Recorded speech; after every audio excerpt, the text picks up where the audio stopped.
എസിന്റെ മനസ്സാക്ഷി സൂക്ഷിപ്പുകാരനും സന്തത സഹചാരിയും ഒക്കെയായിരുന്ന അദ്ദേഹത്തിന്റെ കുടുംബത്തിലെ ഒരു അംഗത്തെ പോലെ കണ്ടിരുന്ന എ സുരേഷ് UDF സ്ഥാനാർത്ഥിയായി കൈപ്പത്തി ചിഹ്നത്തിൽ ജനവിധി തേടുന്നു. TP എൻ്റെ സഹോദരൻ തുല്യനാണ്. കാരണം അദ്ദേഹം മരണപ്പെട്ടതിൽ ഒരു പക്ഷേ എനിക്കും കൂടി കാരണമുണ്ടെന്ന് ഞാൻ വിശ്വസിക്കുന്നു. TPയെ VS കാണണമെന്ന് പറയുന്നു. ഞാൻ തന്നെയാണ് പ്ലാൻ ചെയ്ത് ആലുവയിലേക്ക് വരുത്തുന്നു. TP എന്ന മനുഷ്യൻ കമ്മ്യൂണിക്കേറ്റ് ചെയ്യുന്ന ആരോടാണ്? എന്നോടാണ്. കാരണം നിങ്ങൾ ഈ വിളിക്കുന്ന ഫോണിലാണ് അദ്ദേഹം വിളിച്ചുകൊണ്ടിരുന്നത്. പാർട്ടി തീരുമാനിച്ച് നടപ്പിലാക്കും. അത്രയും കെൽപ്പുള്ള പാർട്ടിയാണ് CPM. ചെറിയ പാർട്ടിയല്ല. എനിക്ക് ഉറങ്ങാൻ കഴിഞ്ഞില്ല. VS നമുക്ക് പോകാമെന്ന് പറഞ്ഞു. അപ്പോൾ നിങ്ങൾ വിശ്വസിക്കാത്ത ആളുകൾ പോലും VSനെ വിളിച്ചിട്ട് ഇവിടെ പോകണ്ടെന്ന് പറഞ്ഞു.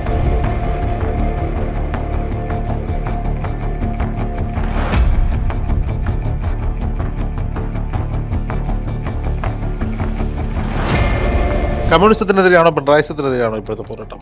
പിണറായിസത്തിനെതിരെ. സുരേഷേട്ടാ ഭയമുണ്ടോ? ഒരിക്കലുമില്ല. പരാജയത്തിലല്ല, ജീവനിൽ ഭയമുണ്ടോ? അതൊക്കെ TPയുടെ അനുഭവം നിങ്ങൾക്കുണ്ടാവുന്ന പല ഫോൺ കോളുകളും ഈ ഇടയ്ക്കും എനിക്ക് വന്നിരുന്നു. ഞങ്ങളുടെ നേതാക്കന്മാരുടെ അടുക്കളപ്പണി ചെയ്തിരുന്ന ചിലരെയാണ് UDF സ്ഥാനാർത്ഥിയാക്കിയത്. വീട്ടിൻ്റെ പൂമുഖപ്പടിയിലല്ല, മുറ്റത്ത് പോലും കയറ്റാൻ പറ്റാത്ത ആൾക്കാരാണ് ഈ പറയണത്.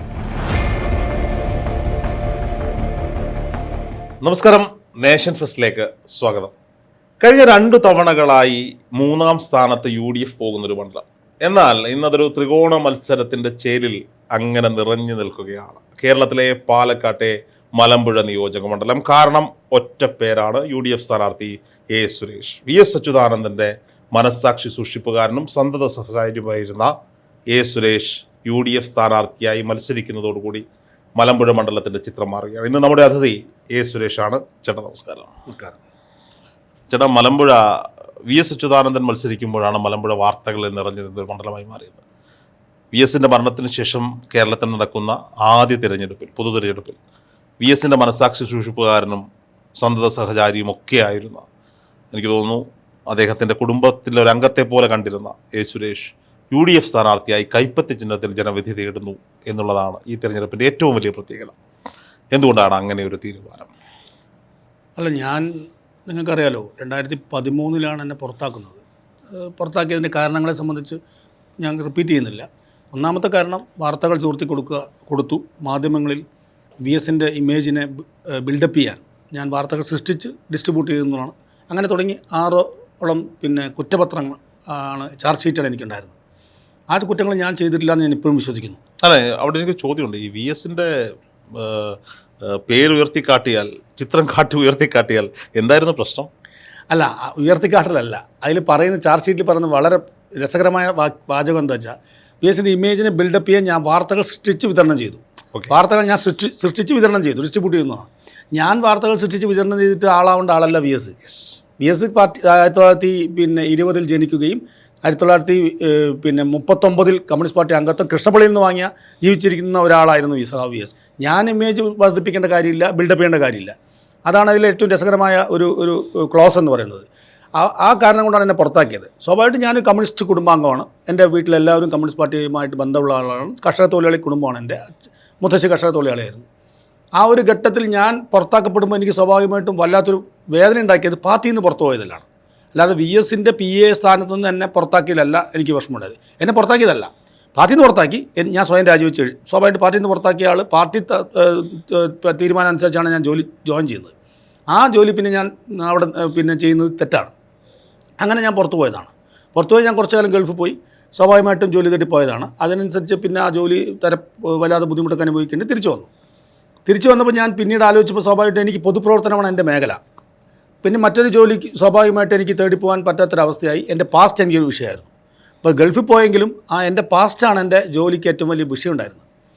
അതിനുശേഷം 3 അപ്പീൽ ആദ്യം കൊടുത്തു. ഞാൻ സംസ്ഥാന സെക്രട്ടറി കോടിയേരി ബാലകൃഷ്ണനെ നേരിട്ട് വിളിച്ചു. അദ്ദേഹമായിട്ട് ഞാൻ നല്ല ബന്ധമാണ്. അദ്ദേഹത്തെ കുടുംബമായിട്ട് ഇപ്പോഴും നല്ല ബന്ധം പുലർത്തുകയാണ്. അപ്പോൾ അപ്പീൽ കൊടുത്തതിന് ശേഷം പാർട്ടി ജില്ലാ സെക്രട്ടറി കാണാൻ പറഞ്ഞു. ജില്ലാ സെക്രട്ടറി കണ്ടു. അദ്ദേഹം വെയിറ്റ് ചെയ്യാൻ പറഞ്ഞു. അങ്ങനെ 1 കൊല്ലത്തോളം എൻ്റെ വേസ്റ്റായിപ്പോയി.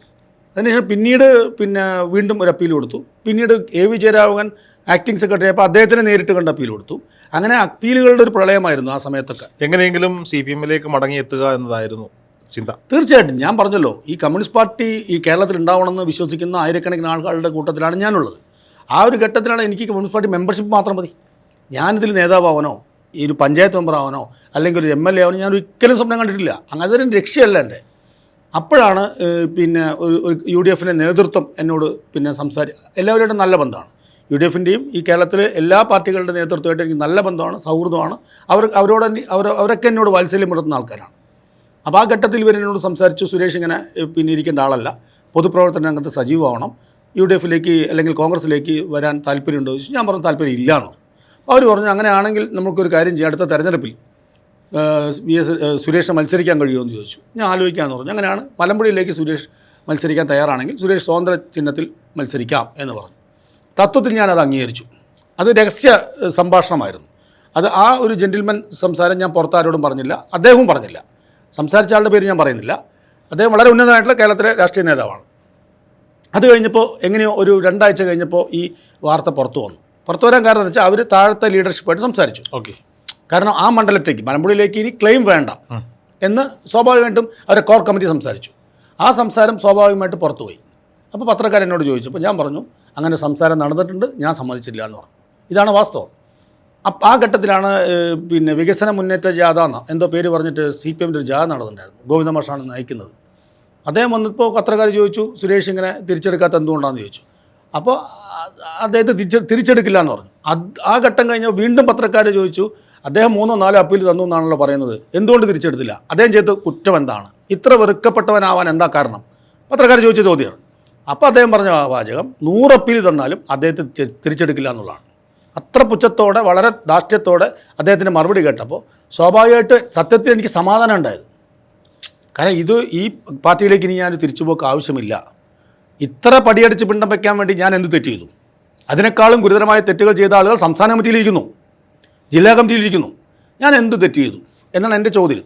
ആ ഘട്ടത്തിലാണ് സ്വാഭാവികമായിട്ടും പുതിയ യാത്ര പാലക്കാടിലേക്ക് പ്രവേശിക്കുന്നത്. അപ്പോൾ പുതിയ യാത്ര നയിച്ച VD സതീശൻ എന്നോട് ചോദിച്ചു സുരേഷ് താങ്കൾക്ക് പങ്കെടുക്കാൻ പറ്റുമോ എന്ന് ചോദിച്ചു. ഫോണിലൂടെ ഞാൻ ചോദിച്ചു. ഞാൻ പറഞ്ഞു ആലോചിക്കാമെന്ന് പറഞ്ഞു. സുരേഷ് ആലോചിച്ച് പറഞ്ഞാൽ മതി എന്ന് പറഞ്ഞു. അപ്പോൾ ഈ പത്രസമ്മേളനം കൂടി കഴിഞ്ഞപ്പോൾ എനിക്ക് ആലോചിക്കേണ്ടതേ വന്നില്ല. ഞാൻ ആ ജാഥയിൽ VD സതീശൻ സ്വീകരിക്കാൻ പങ്കെടുത്തു. അതോടുകൂടിയാണ് എൻ്റെ UDF പ്രവേശനം തുടങ്ങിയത്.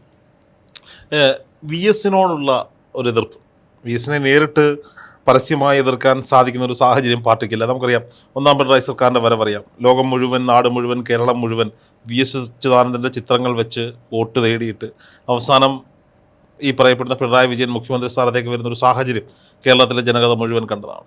VSനോടുള്ള എതിർപ്പാണോ സുരേഷിനെ മാറ്റി നിർത്താനുണ്ടായ സാഹചര്യം? തീർച്ചയായിട്ടും VSനോട് എതിർപ്പ് എന്ന് പറഞ്ഞാൽ സ്വാഭാവികമായിട്ടും ഞാൻ ഈ പറഞ്ഞ തെറ്റുകൾ ചെയ്തിട്ടില്ല എന്നുള്ളത് ഇപ്പോൾ രോഹിത് ഉൾപ്പെടെയുള്ള അത്യാവശ്യം ബുദ്ധിയുള്ള എല്ലാവർക്കും അറിയാം. പക്ഷേ VSനെ പുറത്താക്കിയാൽ ഉണ്ടാകുന്ന പ്രത്യാഘാതം ചെറുതായിരിക്കില്ല കേരളത്തിൽ. VSൻ്റെ ഒരു ചിറകൊടിക്കുക എന്നുള്ളതായിരുന്നു. അല്ല, അത് ആയിരിക്കാം. ഞാൻ ഇപ്പം അത്ര വലിയ ആളല്ല. ഞാൻ നിങ്ങളീ പറയുന്ന പോലെ VSനെ ബുദ്ധി പറഞ്ഞു കൊടുക്കാനോ അല്ലെങ്കിൽ VSനെ രാഷ്ട്രീയം പറഞ്ഞു കൊടുക്കാനോ പറ്റുന്ന അത്ര വലിയ ആളല്ല ഞാൻ. എങ്കിലും അങ്ങയുടെ പ്രവർത്തന മേഖലയെക്കുറിച്ച് അടുത്തറിയാവുന്നവർ പറയുന്നത് അല്ല, അതിൽ എനിക്കൊരു ഞാൻ നിങ്ങൾ ചോദിക്കുന്ന ചോദ്യം എനിക്ക് മനസ്സിലായി. അതായത് VSനെ സംബന്ധിച്ച് യാത്ര ചെയ്യുമ്പോൾ എന്തായാലും ഞാൻ കൂടെ വേണമെന്നുള്ളത് നിർബന്ധമായിരുന്നു. അത് ഈ പറഞ്ഞ പിന്നെ ഇപ്പം CPMകാർ പ്രചരിപ്പിക്കുന്ന പോലെ മരുന്നെടുത്ത് കൊടുക്കാനും അല്ലെങ്കിൽ അങ്ങനത്തെ കാര്യങ്ങളല്ല. ഇപ്പോൾ രോഹിത്തിൻ്റെ കൂടെ ഫുൾ ടൈം ഒരാൾ നിൽക്കുകയാണ്, അത് ക്യാമറാമാൻ രോഹിത്തോ അല്ലെങ്കിൽ മേഘോ ആയിക്കോട്ടെ. അവരുടെ അസാന്നിധ്യം രോഹിത്തിനെ എങ്ങനെ ബാധിക്കും? മനസ്സിലായല്ലോ. ഇപ്പോൾ ഒരു രോഹിത്ത് നോക്കുന്ന മാനറിസം അല്ലെങ്കിൽ രോഹിത്ത് ക്യാമറ വയ്ക്കുന്ന ആംഗിൾ അല്ലെങ്കിൽ രോഹിത്തിന് എന്താണ് ആവശ്യം എന്ന് ഈ നിൽക്കുന്ന രണ്ടാളിൽ ആർക്കെങ്കിലും ഒരാൾക്ക് നന്നായിട്ട് അറിയാം. അതിൻ്റെ 100 ഇരട്ടിയാണ് VSൻ്റെ ആവശ്യങ്ങൾ. സ്വാഭാവികമായിട്ടും ഫോൺ ചെയ്യൽ, അതുപോലെ ഫോൺ അറ്റൻഡ് ചെയ്യൽ, അതുപോലെ തന്നെ കോൺഫിഡൻഷ്യൽ കാര്യങ്ങൾ കൂടെ നടക്കുന്ന ആൾക്കാരെ ഷെയർ ചെയ്യാൻ പറ്റുള്ളൂ. അതുപോലെ ഫോണിൽ വരുന്ന വിവരങ്ങൾ അത് മറ്റൊരാൾക്ക് ഷെയർ ചെയ്തിട്ട് നീ ബാക്കി നിൽക്കുക ഞാൻ പിന്നെ പോകാമെന്ന് പറയാൻ കഴിയുന്ന ജോലിയല്ല ഞാൻ ചെയ്തത്. ഒരു 4 ആളുടെ ജോലിയാണ് ഞാൻ ചെയ്തത്. VSൻ്റെ ഒപ്പം ഞാൻ കിടക്കുമായിരുന്നു. മീൻസ് അടുത്ത ബെഡിൽ ഞാൻ തന്നെ കിടക്കും. VS 5 or 6 തവണ ഉണരും മൂത്രമൊഴിക്കാനായിട്ട്. സ്വാഭാവികമായിട്ട് പ്രായമുള്ള ആളാണ്.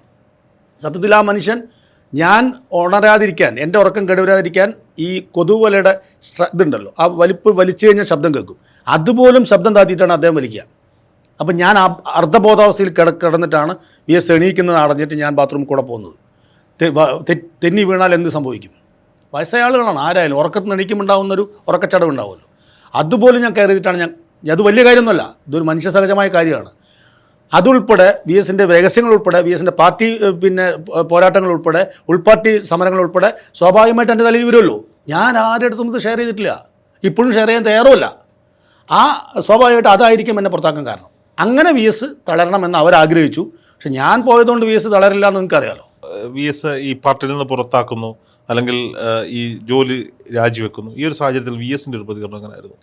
വി എസ് കരുതിയത് എന്നെ പുറത്താക്കില്ല എന്നാണ്. കാരണം അന്ന് സീതാറാം യെച്ചൂരിയായിട്ട് ഞാൻ നല്ല സൗഹൃദമായിരുന്നു. വി എസ് അറിയാമല്ലോ, വി എസും സീതാറാം യെച്ചൂരിയായിട്ടുള്ള ബന്ധം എല്ലാവർക്കും അറിയാവുന്ന കാര്യമാണ്. അപ്പോൾ വി എസ് ധരിച്ചു പോയി എന്നെ പുറത്താക്കില്ല എന്നുള്ളത്. അപ്പോൾ ഞാൻ കേരള ഹൗസിലായിരുന്ന സമയത്ത് PB കഴിഞ്ഞ കേന്ദ്ര കമ്മിറ്റി കൂടി. അപ്പോൾ അപ്പോൾ തന്നെ എനിക്കറിയായിരുന്നു, കാരണം പാർട്ടി സംഘടനാ രീതി അനുസരിച്ച് പാർട്ടി സ്റ്റേറ്റ് കമ്മിറ്റി ഒരാളെ പുറത്താക്കാൻ തീരുമാനിച്ച അംഗീകാരം നൽകേണ്ടത് കേന്ദ്ര കമ്മിറ്റിയാണ്. അത് എന്നെ കേന്ദ്ര കമ്മിറ്റിയിൽ പോകേണ്ട കാര്യമില്ല എൻ്റെ കാര്യത്തിൽ, കാരണം വെറും പാർട്ടി മെമ്പറാണ്. പി എസിൻ്റെ കൂടെയുള്ള ഒരാളെ നിലയ്ക്ക് കേന്ദ്ര കമ്മിറ്റി ചർച്ച ചെയ്തു. 1.5 കൊല്ലം ചർച്ച ചെയ്തു. 1.5 വർഷമാണ് എന്നെ പുറത്താക്കാൻ വേണ്ടി ചർച്ച ചെയ്തത്. ആ ചർച്ച ചെയ്യുന്ന ഘട്ടത്തിലൊക്കെ വി എസ് എതിർപ്പ് പ്രകടിപ്പിക്കുകയും വി എസ് കത്ത് കൊടുക്കുകയും മാറ്റി വെച്ചിട്ടാണ് പിന്നെ പുറത്താക്കാൻ അവസാന തീരുമാനം എടുക്കുന്നത്. ആ തീരുമാനം എടുത്തപ്പോൾ വി എസ് കരുതി എന്നെ കൂടെ നിർത്തുന്നു. കാരണം വി എസിൻ്റെ ഒരാൾ ആവശ്യമാണ്, മറ്റു രണ്ടാളെ പോലെയല്ല എൻ്റെ ജോലി. അപ്പോൾ സ്വാഭാവികമായിട്ട് വി എസ് അത് ധരിച്ചു പോയി. തിരിച്ച് കേരള ഹൗസിൽ വന്നപ്പോൾ ഞാൻ കാറിലുണ്ടായിരുന്നു. കാറിൽ കയറിയപ്പോൾ തന്നെ എനിക്ക് വിവരം കിട്ടി. വി എസ് കരുതിയില്ല, വി എസ് വീണ്ടും അപ്പീൽ കൊടുത്ത് തന്നെ തിരിച്ചെടുക്കാമെന്നാണ് വിചാരിച്ചത്. അപ്പോൾ ഞാൻ പറഞ്ഞു, ഒരു കാരണവശാലും പുറത്ത് പത്രക്കാരോട് ഒന്നും പറയരുത്. എന്നെ പുറത്താക്കിയ സമയത്ത് വി എസ് ക്ഷുഭിതനായിരുന്നു. എന്നെ മാത്രമല്ല, മറ്റു രണ്ടാൾ ഉൾപ്പെടെയുള്ള ആൾക്കാരെ പുറത്താക്കിയ സമയത്ത് ആ ക്ഷുഭിത സമയത്ത് എടുക്കുന്ന തീരുമാനം ഒരുപക്ഷെ വലിയ പ്രത്യാഘാതങ്ങൾ കേരളത്തിലും പാർട്ടിക്ക് ഉണ്ടാക്കുമായിരുന്നു. അത് തടഞ്ഞത് ഞാനാണ്. കാരണം അന്ന് ഞാൻ മാത്രമേ കൂടെ ഉണ്ടായിരുന്നുള്ളൂ. അത് ഞാൻ പറയേണ്ട കാര്യമില്ല. എന്തുകൊണ്ടാണ് ഞാൻ ഇത്ര ഇതായിട്ട് പറയുന്നത്? ആദ്യമായിട്ടാണ് ഇത്രയും കാര്യങ്ങൾ രോഹിത്തിനോട് പറയുന്നത്. അപ്പോൾ സ്വാഭാവികമായിട്ട് വി എസ് എന്നെ ഞാൻ പറഞ്ഞു തിരിച്ചെടുക്കാൻ പോകുന്നില്ല, ഞാൻ അപ്പീൽ കൊടുക്കാനും പോകുന്നില്ല. അന്ന് വി എസിനോട് പറഞ്ഞ കാര്യമാണ്. അത് കഴിഞ്ഞ് കേരളത്തിൽ വന്ന വി എസ് പിറ്റേ ദിവസം രസകരമായ സംഭവം ഉണ്ടായി. AK സെൻറ്റർ സ്റ്റേറ്റ് കമ്മിറ്റിയാണ്. AK സെൻറ്ററിൽ സ്റ്റേറ്റ് കമ്മിറ്റിക്ക് പോകും. ഞാൻ രാവിലെ ആസ് യൂഷ്വൽ പുറത്താക്കി ഞാൻ എൻ്റെ ഓഫീസൊക്കെ ഞാൻ പൂട്ടി, എൻ്റെ ഫയലുകളൊക്കെ ഞാൻ അന്ന് തന്നെ എടുത്തു വെച്ച്. അന്ന് രാത്രി 11 മണിക്കാണ് ക്ലിഫ് ഹൗസ് കൻ്റോൺമെൻറ്റ് ഹൗസ് എത്തുന്നത്. അപ്പോൾ ഞാൻ അന്ന് തന്നെ എനിക്ക് ഞാൻ കുടുംബത്തോടും പറഞ്ഞിരുന്നു പുറത്താക്കും, ഇനിയിപ്പോൾ എന്തെങ്കിലും വേറെ മാർഗം തോടണം. അതിന് പിറ്റേ ദിവസം ആസ് യൂഷ്വൽ ജോലിക്ക് വരുന്ന പോലെ ഞാൻ 7 മണിക്ക് വി എസിൻ്റെ എണീക്കുമ്പോൾ പത്രം വായിച്ചു കൊടുക്കാനൊക്കെ ആയിട്ട് വന്ന സമയത്ത് വി എസ് പറഞ്ഞു, കമ്മിറ്റി ഉണ്ട് പോകണ്ടേ ചോദിച്ചു. ഞാൻ പറഞ്ഞു പോകണം എന്ന് പറഞ്ഞ് വി എസ് ഡ്രസ്സ് ചെയ്ത് ജുബയ്ക്ക് ചുരുട്ടി വരുന്ന സമയത്ത് പോകല്ലേ എന്ന് ചോദിച്ചു. ഞാൻ പറഞ്ഞു ഞാനില്ല, വിനോദ് വരും, കൂടെയുള്ള അഡീഷണൽ പി ഉണ്ട്, അയാൾ വരും എന്ന് പറഞ്ഞു. അതെന്താണെന്ന് ചോദിച്ചു. എനിക്ക് AK സെൻറ്ററിൽ ഇനി പ്രവേശനമില്ല, എന്നെ പാർട്ടിയിൽ നിന്ന് പുറത്താക്കിയതാണ്, ഞാൻ ഇനി ഉണ്ടാവില്ല, അത്യാവശ്യം ഉണ്ടെങ്കിൽ എന്നെ വിളിച്ചാൽ മതി. അപ്പോൾ വി എസ് ദേഷ്യം വന്നിട്ടാണ് പോയത്. അങ്ങനെ ഒരിക്കലും ഞാൻ വി എസ് പറഞ്ഞില്ല, ഞാൻ കൂടെ പോകുന്ന ആൾ മുഴുവൻ സമയമുള്ള ആളാണ്. അത് കഴിഞ്ഞ് പിന്നെ ഉച്ചയ്ക്ക് ശേഷം വൈകുന്നേരം വന്നപ്പോൾ പറഞ്ഞു, നിങ്ങൾ കൂടെ ഉണ്ടാവണം, ഇപ്പം നിങ്ങൾക്ക് കിട്ടുന്ന ശമ്പളം എന്താണോ അത് ഞാൻ തരാം. ഞാൻ ഗസ്റ്റഡ് റാങ്കിലുള്ള ഉദ്യോഗസ്ഥനായിരുന്നു, ആ ശമ്പളം എന്താണോ അത് തരാം. അപ്പോൾ ഞാൻ പറഞ്ഞു, ദയവേത് അങ്ങനെ പറയരുത്. ഏത് സമയത്ത് ഞാൻ ഈ വാചകമാണ് പറഞ്ഞത്, ലോകത്തിൻ്റെ ഏത് മൂലയിലാണെങ്കിലും ഞാൻ നിങ്ങൾ വിളിച്ച ആ സമയത്തെത്തും, സഖാവ് വിളിച്ചാൽ അവിടെ എത്തും, എന്താവശ്യമുണ്ടെങ്കിലും. അപ്പോൾ വി എസ് വല്ലാതെ അങ്ങോട്ട് വിഷണ്ണനായി ഭയങ്കര വിഷമത്തിലായിരുന്നു. കാരണം എൻ്റെ ഒരു നഷ്ടം അല്ല വിഷയം, രാഷ്ട്രീയമുള്ള ഒരാളെ നഷ്ടപ്പെടുന്നതാണ് അദ്ദേഹത്തിന് വിഷയം എനിക്ക് തോന്നിയിട്ടുണ്ട്. മരുന്ന് എടുത്തു കൊടുക്കാൻ ആരെ വേണമെങ്കിലും കിട്ടും, മനസ്സിലായില്ലേ? അപ്പോൾ അത് എന്നെ സംബന്ധിച്ച് വലിയ വിഷമമായിരുന്നു. അപ്പോൾ വി എസിൻ്റെ ആവശ്യം എന്തായിരുന്നു, ഞാൻ കൂടെ തന്നെ നിൽക്കണം എന്നായിരുന്നു. പക്ഷെ ഞാനത് പിന്നീട് ഞാൻ പെട്ടെന്ന് തന്നെ ദുബായിലേക്ക് പോകേണ്ടി വന്നു. എനിക്ക് ഒരു വിസ എൻ്റെ ഒരു സുഹൃത്ത് ശരിയാക്കി തന്നു, അവിടെ പോയി. അപ്പോഴും കോൺടാക്റ്റ് ഉണ്ടായിരുന്നു, ഫോണിലായാലും എന്ത് സംശയം ഉണ്ടെങ്കിൽ എന്നെ വിളിക്കുമായിരുന്നു. അങ്ങനെ ഒരു ഘട്ടത്തിൽ എനിക്ക് വേറെ ഒന്നും ചെയ്യാനുണ്ടായിരുന്നില്ല. പാർട്ടിയിൽ നിന്ന് പുറത്താക്കിയ ഒരാൾ ഇവിടെ ജീവിക്കാൻ വലിയ പ്രയാസമായിരിക്കും. അപ്പോൾ ഞാൻ ജോലി തേടി പോയതാണ് അവിടെ. അവിടെയും പ്രതിസന്ധി വരാൻ കാരണം എൻ്റെ പാസ്റ്റ് തന്നെയായിരുന്നു. വി എസുമായി ഉണ്ടായ ബന്ധങ്ങൾ അല്ലെങ്കിൽ പാർട്ടി ബന്ധങ്ങളൊക്കെ ദുബായിലും ജോലിയെ ബാധിച്ചു. തീർച്ചയായിട്ടും ഇവിടെ അതികായനായിട്ടുള്ള ഒരു മനുഷ്യനോടാണല്ലോ ഫൈറ്റ് ചെയ്തത് വി എസ്. ഞാനല്ല. എനിക്ക് വ്യക്തിപരമായിട്ട് ആരോടും ദേഷ്യമില്ല, ഇപ്പോഴും ദേഷ്യം ആരോടുമില്ല. ആ ഒരു ഫൈറ്റിൻ്റെ ഭാഗമായി ഒരു വലിയൊരു പ്രസ്ഥാനത്തിൻ്റെ വലിയൊരു ആളുടെ അടുത്താണ് ഫൈറ്റ് ചെയ്ത് ഞാൻ പുറത്തു വന്നിരിക്കുന്നത്. എനിക്കൊരു ജോലി തന്നാലേ കമ്പനി മൂട്ടേണ്ടി വരും സ്വാഭാവികമായിട്ടും. അപ്പോൾ അതൊക്കെ മാറ്റി വെച്ചുകൊണ്ടാണ് എൻ്റെ ഒരു സുഹൃത്ത് എനിക്ക് ജോലി തരാൻ തയ്യാറായത്. പക്ഷേ ഞാൻ പോകുമ്പോൾ എൻ്റെ കഷ്ടകാലത്തിന് ആ കമ്പനി പ്രതിസന്ധിയിലായിരുന്നു. ഞങ്ങളുടെ നേതാക്കന്മാരുടെ അടുക്കളപ്പണി ചെയ്തിരുന്ന ചിലരെയാണ് UDF സ്ഥാനാർത്ഥിയാക്കിയത്. എങ്ങനെയാണ് ആ ഒരു സ്റ്റേറ്റ്മെൻറ്റിനെ കണ്ടത്? അത് എനിക്ക് ഭയങ്കര സന്തോഷം തോന്നി. കാരണം ഏതൊരു വീട്ടിലും അടുക്കള വരെ കയറാൻ ആർക്കാ സ്വാതന്ത്ര്യം ഉണ്ടാവുക? ഏറ്റവും വിശ്വസ്തർക്കായിരിക്കും. വീട്ടിൻ്റെ പൂമുഖപ്പടിയിലല്ല, മുറ്റത്ത് പോലും കയറ്റാൻ പറ്റാത്ത ആൾക്കാരാണ് ഈ പറയണത്. മുറ്റത്ത് പോലും കയറ്റാൻ പറ്റില്ല എന്ന് പറഞ്ഞാൽ അറിയാലോ. ഒരു വീട്ടിൻ്റെ അടുക്കളയിൽ കയറാനുള്ള സ്വാതന്ത്ര്യമുള്ള ആൾ ഏറ്റവും നല്ല മാന്യനായിട്ടുള്ള വ്യക്തിയായിരിക്കും. അതെനിക്ക് അഭിമാനം ഉണ്ടാകും കാര്യം പറഞ്ഞതിൽ. പ്രത്യേകിച്ച് വി എസിൻ്റെ അടുക്കള. പിന്നെ എൻ്റെ പ്രദേശത്തെ എല്ലാ അടുക്കളയിലും ഞാൻ കയറാറുണ്ട്, അവിടെ പോയി ഭക്ഷണം എടുക്കാറുണ്ട്. ഈ പറയുന്ന മാന്യന്മാർക്ക് ഏതെങ്കിലും അടുക്കളയിൽ കയറാൻ പറ്റുമോ? സ്ത്രീകളുള്ള വീട്ടിൽ കയറാൻ പറ്റുമോ? അത്രേ ഉള്ളൂ. സുരേഷ്, പലപ്പോഴും നമ്മൾ എൻ്റെ ചെറുപ്പകാലം മുതൽ ഈ VS-ൻ്റെ കഥകളൊക്കെ കേട്ട് വളർന്നവരാണ്. പലപ്പോഴും നമ്മൾ ഇരുന്ന് ചിന്തിക്കും, നമ്മൾ ഈ രാഷ്ട്രീയത്തെക്കുറിച്ചുള്ള ചിന്താബോധമൊക്കെ വന്നപ്പോൾ ഈ മനുഷ്യൻ എങ്ങനെയാണ് ഇപ്പോഴും ഈ പാർട്ടിയിൽ, അദ്ദേഹത്തിൻ്റെ മരണത്തിന് മുമ്പ് അദ്ദേഹത്തിൻ്റെ സജീവ രാഷ്ട്രീയ കാലത്താണ്, എങ്ങനെയാണ് ഇപ്പോഴും ഈ പാർട്ടിയിൽ പിടിച്ചു നിൽക്കാൻ സാധിക്കുന്നത് എന്നൊരു ചോദ്യം എപ്പോഴും ഞങ്ങളുടെ മനസ്സിൽ തോന്നിയിട്ടുണ്ട്. അതൊരു അസാധ്യമായ ഒരു മെയ്വഴക്കവും അസാധ്യമായ ഒരു കരുത്തും മനക്കരുത്തും പോരാട്ട വീര്യമാണ്. ഇവൻ ഞാൻ അതിനെ കമ്പയർ ചെയ്യുന്നത് K. കരുണാകരൻ ഒരു സമയത്ത് കോൺഗ്രസ് എന്നാൽ കരുണാകരൻ എന്നാൽ കോൺഗ്രസും എന്ന് പറഞ്ഞിരുന്നൊരു കാലത്ത് നിന്ന് കോൺഗ്രസ് വിട്ട് കരുണാകരന് പോകേണ്ടുന്നൊരു സാഹചര്യം ഉണ്ടായി. പക്ഷേ VS ഒരിക്കലും ഒരു പാർട്ടി നിലപാടുകളെ തള്ളിപ്പറയുകയോ പറഞ്ഞിട്ടുണ്ട്. ഇവിടെ അദ്ദേഹത്തിൻ്റെ പ്രതിഷേധങ്ങൾ അദ്ദേഹം അറിയിച്ചിട്ടുണ്ട്. പക്ഷെ ആ പാർട്ടിയിൽ നിന്ന് അദ്ദേഹം പുറത്തു പോകുന്നതിനെക്കുറിച്ച് ചിന്തിച്ചിട്ട് പോലും ഉണ്ടായില്ല അല്ലേ? അല്ല, അത്തരം ഒരു ഘട്ടം വന്നിരുന്നു എന്നുള്ളത് വാസ്തവമാണ്. പോകാൻ ചിന്തിച്ചിട്ടില്ല. VS ചിന്തിച്ചിട്ടില്ല. പക്ഷേ VS-ന് ചുറ്റുമുള്ള ആളുകൾ അങ്ങനെ VS-നെ പ്രേരിപ്പിക്കുന്നതായിട്ട് എനിക്ക് മനസ്സിലാക്കിയിരുന്നു. പക്ഷെ ഞാനൊരു കാര്യം പറഞ്ഞു, എനിക്ക് രാഷ്ട്രീയമുള്ളതുകൊണ്ടും ഞാൻ പ്രസ്ഥാനത്തിന് വന്നതുകൊണ്ടും ഞാൻ പറഞ്ഞു, ഒരു കാരണവശാലും അത്തരമൊരു തീരുമാനത്തിലേക്ക് പോകരുത് എന്ന നിലപാടാണ് എനിക്കുള്ളത്. കാരണം ആൾക്കൂട്ടത്തെ ആർക്ക് വേണം ഉണ്ടാക്കാം, പ്രസ്ഥാനം ഉണ്ടാക്കാൻ പറ്റില്ല. VS ആൾക്കൂട്ടത്തെ ഭ്രമിപ്പിക്കുന്ന ഒരു വല്ലാത്തൊരു ശക്തിയാണ്. ഇപ്പോഴും 5 കൊല്ലം VS മൗനമായി വീട്ടിൽ കിടന്ന ആൾ മരിക്കുന്ന സമയത്ത് ഉണ്ടായിട്ടുള്ള രാജകീയമായിട്ടുള്ള ഓഫ് നിങ്ങൾ കണ്ടതാണ്, കേരളം കണ്ടതാണ്, ലോകം കണ്ടതാണ്. അത്രയും ശക്തിയുള്ളൊരു മനുഷ്യനാണ്. പക്ഷേ ഒരു സംഘടന എന്ന് പറയുന്നത് അതല്ല. ആ സംഘടന കെട്ടിപ്പടുക്കാൻ വലിയൊരു പാടുണ്ട്. ആ പ്രായം VS-ന് ഉണ്ടായിരുന്നില്ല. അതുകൊണ്ട് VS മനസ്സുകൊണ്ട് ഒരിക്കലും പാർട്ടി വിടണമെന്ന് ആഗ്രഹിച്ചിട്ടില്ല. പക്ഷേ പാർട്ടിയുടെ ലീഡർഷിപ്പിനോട് കടുത്ത വിയോജിപ്പും പാർട്ടി ലീഡർഷിപ്പ് ചെയ്യുന്ന തോന്നിയാസങ്ങളും വലതുപക്ഷ വ്യതിയാനം ഏറ്റവും കൂടുതൽ VS-നെ വിഷമിപ്പിച്ചിരുന്നു. അതെനിക്ക് നേരിട്ട് അറിയാം. പാർട്ടിയിൽ നിന്ന് VS പുറത്തു പോകണമെന്ന് ആഗ്രഹിച്ചെന്ന് ഒരുപാട് പേർ അവിടെ ഉണ്ടായിരുന്നു. VS-ന്റെ കൂടെ നിൽക്കുന്ന ആൾക്കാർ, മീൻസ് സ്റ്റാഫുകളല്ല ഞാൻ പറഞ്ഞു. അല്ല, അദ്ദേഹത്തിന്റെ എതിർചേരിയിൽ നിൽക്കുന്നവർക്കും ആഗ്രഹം ഉണ്ടായിരുന്നു. തീർച്ചയായിട്ടും VS ഒന്ന് പോയി കിട്ടിയാൽ മതി എന്നുള്ള കാരണം VS എല്ലാവർക്കും ഒരു ശല്യക്കാരനായിരുന്നു. എന്നുവെച്ചാൽ ഈ തെറ്റുകൾ ചെയ്യുന്ന ആൾക്കാർക്ക് ഒരു ശല്യക്കാരനാണ് VS.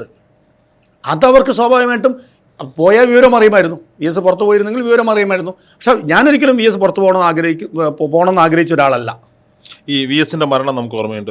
തിരുവനന്തപുരം മുതൽ ആലപ്പുഴ വരെ ആ വിലാപയാത്രയിൽ ഞാൻ ഉണ്ടായിരുന്ന ഒരാളാണ്, മാധ്യമപ്രവർത്തകൻ എന്ന നിലയിൽ. അദ്ദേഹത്തിന് അന്ത്യോപചാരം അർപ്പിക്കാൻ യോഗ്യതയുള്ള ഏതെങ്കിലും ഒരു ഇടത് നേതാവ് ഉണ്ടായിരുന്നു? ഞാൻ ഫുൾ ടൈം 3 ദിവസം ആ യാത്രയിൽ ഉണ്ടായിരുന്നതാണ്. സ്വാഭാവികമായിട്ടും ആ സമയത്ത് ഓരോ നേതാക്കൾ പിന്നെ വിലാപയാത്രയോട് കാണിച്ചുകൊണ്ടിരിക്കുന്ന സംഭവങ്ങൾ ഞാൻ നേരിട്ട് കാണുമ്പോൾ എനിക്ക് സ്വാഭാവികമായിട്ടും ഉള്ളിൽ വളരെ പുച്ഛവും വല്ലാത്തൊരു കോമാളി വേഷം കിട്ടിയെന്നാണ് ഞാൻ പറയാം. പക്ഷെ അദ്ദേഹത്തെ സ്നേഹിക്കുന്ന ജനങ്ങൾ പുലർച്ചെ വരെയും എത്ര നേരം വൈകിയാൽ, അത് കുട്ടികൾ, ജെൻസി കിഡ്സ് എന്ന് നമ്മൾ പറയുന്ന, ആൽഫ കിഡ്സ് എന്ന് പറയുന്ന ആൾക്കാരാണ് അവിടെ വന്നിട്ട് VS-ന് അന്ത്യോപചാരം അർപ്പിക്കാൻ നിൽക്കുന്നത്. VS-നെ ഒരു തവണ പോലും കാണാത്ത ആൾക്കാർ. അതായത് ശരിയായ രാഷ്ട്രീയത്തെ, നന്മയുടെ രാഷ്ട്രീയത്തെ കേരളം ഇപ്പോഴും ഉൾക്കൊള്ളുന്നു എന്നതിൻ്റെ തെളിവാണ് VS-ന്റെ വിലാപയാത്ര. എനിക്കവിടെ ഒരു ഞാൻ ചോദിക്കുന്ന തെറ്റാണെങ്കിൽ എന്നോട് ക്ഷമിക്കണം. ഉറപ്പായിട്ടും ഈ കമ്മ്യൂണിസത്തെ സ്നേഹിക്കുന്ന, CPM-നെ സ്നേഹിക്കുന്ന, VS-നെ സ്നേഹിക്കുന്ന എല്ലാവരോടും മാപ്പ് പറഞ്ഞുകൊണ്ട് തന്നെ ഞാൻ ചോദിക്കുകയാണ്. എനിക്കവിടെ ഒരു കോമ്പറ്റീഷൻ ഫീൽ ചെയ്തു. ഉമ്മൻചാണ്ടിയുടെ വിലാപയാത്രയെ വെല്ലുന്നതായിരിക്കണം VS-ന്റെ വിലാപയാത്ര. അങ്ങനെ ഒരു ചിന്താഗതിയോടെ, മനസ്ഥിതിയോടെ പെരുമാറിയ ഒരുപാട് നേതാക്കന്മാരുടെ മുഖം എൻ്റെ മനസ്സിൽ ഇപ്പോഴും ഓർമ്മയുണ്ട്. തീർത്തും തെറ്റാണ്. അതെനിക്ക് നേരിട്ടറിയാം. VS ഹോസ്പിറ്റലിൽ കിടക്കുമ്പോൾ 1 മാസത്തോളം ഹോസ്പിറ്റലിൽ ഞാൻ Day 1 ഒഴികെ ബാക്കി എല്ലാ ദിവസവും ഞാൻ ഹോസ്പിറ്റലിലുണ്ടായിരുന്നു. കാരണം എനിക്ക് അദ്ദേഹം അവിടെ തിരിച്ചു വരണമെന്ന് ആഗ്രഹിച്ചിരുന്നു. അദ്ദേഹം എവിടെയെങ്കിലും ജീവിച്ചിരിപ്പുണ്ടെന്ന് ഒരു തോന്നലുണ്ടായാൽ മതി, കേരളത്തിന് ഒരു കാവലാൾ നഷ്ടപ്പെടും. അത് നഷ്ടപ്പെടാതിരിക്കാൻ വേണ്ടി ഒരുപാട്, ഞാൻ ഈശ്വര വിശ്വാസിയല്ല എങ്കിലും ഞാൻ അവിടെ ഉണ്ടായിരുന്നു. VS-ൻ്റെ മോൻ അവിടെ ഉണ്ടായിരുന്നു, മോൾ അവിടെ ഉണ്ടായിരുന്നു. അങ്ങനെ ഞങ്ങൾ വളരെ കുറച്ച് ആൾക്കാരെ ഉണ്ടായിരുന്നു. പാർട്ടി നേതാക്കൾ എല്ലാ ദിവസവും വരുമായിരുന്നു, എല്ലാ നേതാക്കളും വന്നിരുന്നു. അപൂർവം ചില നേതാക്കൾ വന്നില്ല എന്നുള്ളത് എനിക്കറിയാം, ആരാ വരാത്തെന്നുള്ളത് ഞാൻ പറയുന്നില്ല.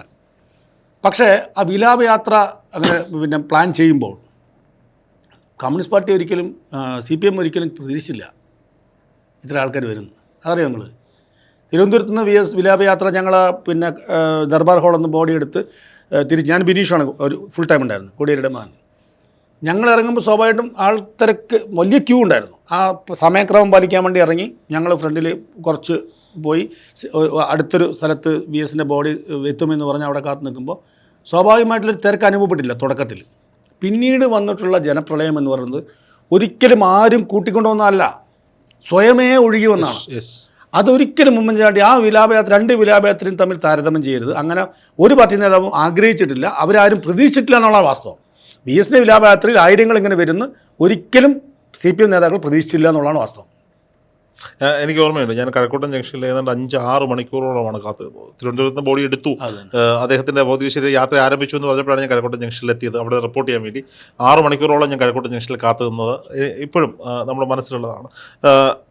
ഒരു ചോദ്യം കൂടി, അത് അങ്ങയോട് ചോദിക്കേണ്ടതാണോ എന്ന് എനിക്കറിയില്ല, എങ്കിലും ഈ ഒരു ഇലക്ഷൻ്റെ സ്റ്റേജിൽ ഈ കോടിയേരി ബാലകൃഷ്ണൻ സഖാവിൻ്റെ മരണം, അദ്ദേഹത്തിന് ഈ VS ലഭിച്ചതുപോലെ അല്ലെങ്കിൽ അത്രത്തോളം വരില്ലെങ്കിൽ പോലും അദ്ദേഹത്തിൻ്റെ ഒരു അന്ത്യയാത്രയിൽ ഒഴിവാക്കപ്പെട്ടു എന്ന് തോന്നിയിട്ടുണ്ടോ? തീർച്ചയായിട്ടും. എനിക്ക് മാത്രമല്ല, ആയിരക്കണക്കിന് കൊടിയേരി സ്നേഹിക്കുന്ന ആൾക്കാരുണ്ട്. അദ്ദേഹം തിരുവനന്തപുരത്ത് അദ്ദേഹത്തിൻ്റെ ഭൗതിക ശരീരം പൊതുദർശനത്തിന് വെക്കുമെന്ന് പ്രതീക്ഷിച്ച ഒരുപാട് സഹാക്കന്മാരുണ്ടായിരുന്നു. അല്ല, അതിൽ പാർട്ടിക്ക് ഒരു പിഴവ് പറ്റി. കാരണം മദ്രാസിൽ നിന്ന് അദ്ദേഹം മരിക്കുന്നു, മദ്രാസിനല്ലേ അദ്ദേഹം അതെ മരണപ്പെടുമ്പോൾ സ്വാഭാവികമായിട്ട് അദ്ദേഹത്തെ കൊണ്ടുവരുന്ന തലസ്ഥാനത്താണ്, കണ്ണൂർ എയർപോർട്ടിലേക്കാണ് കൊണ്ടുവരുന്നത്.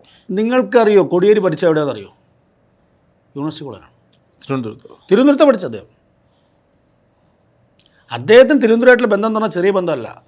അദ്ദേഹം ഈ പറഞ്ഞ ഈ നേതാക്കളെക്കാൾ ഏറെ തിരുവനന്തപുരത്തോട് ബന്ധവും ആത്മബന്ധവും ഞങ്ങളെപ്പോലുള്ള SFIക്കാർക്ക് ആത്മവീര്യം നൽകിയൊരു നേതാവാണ്.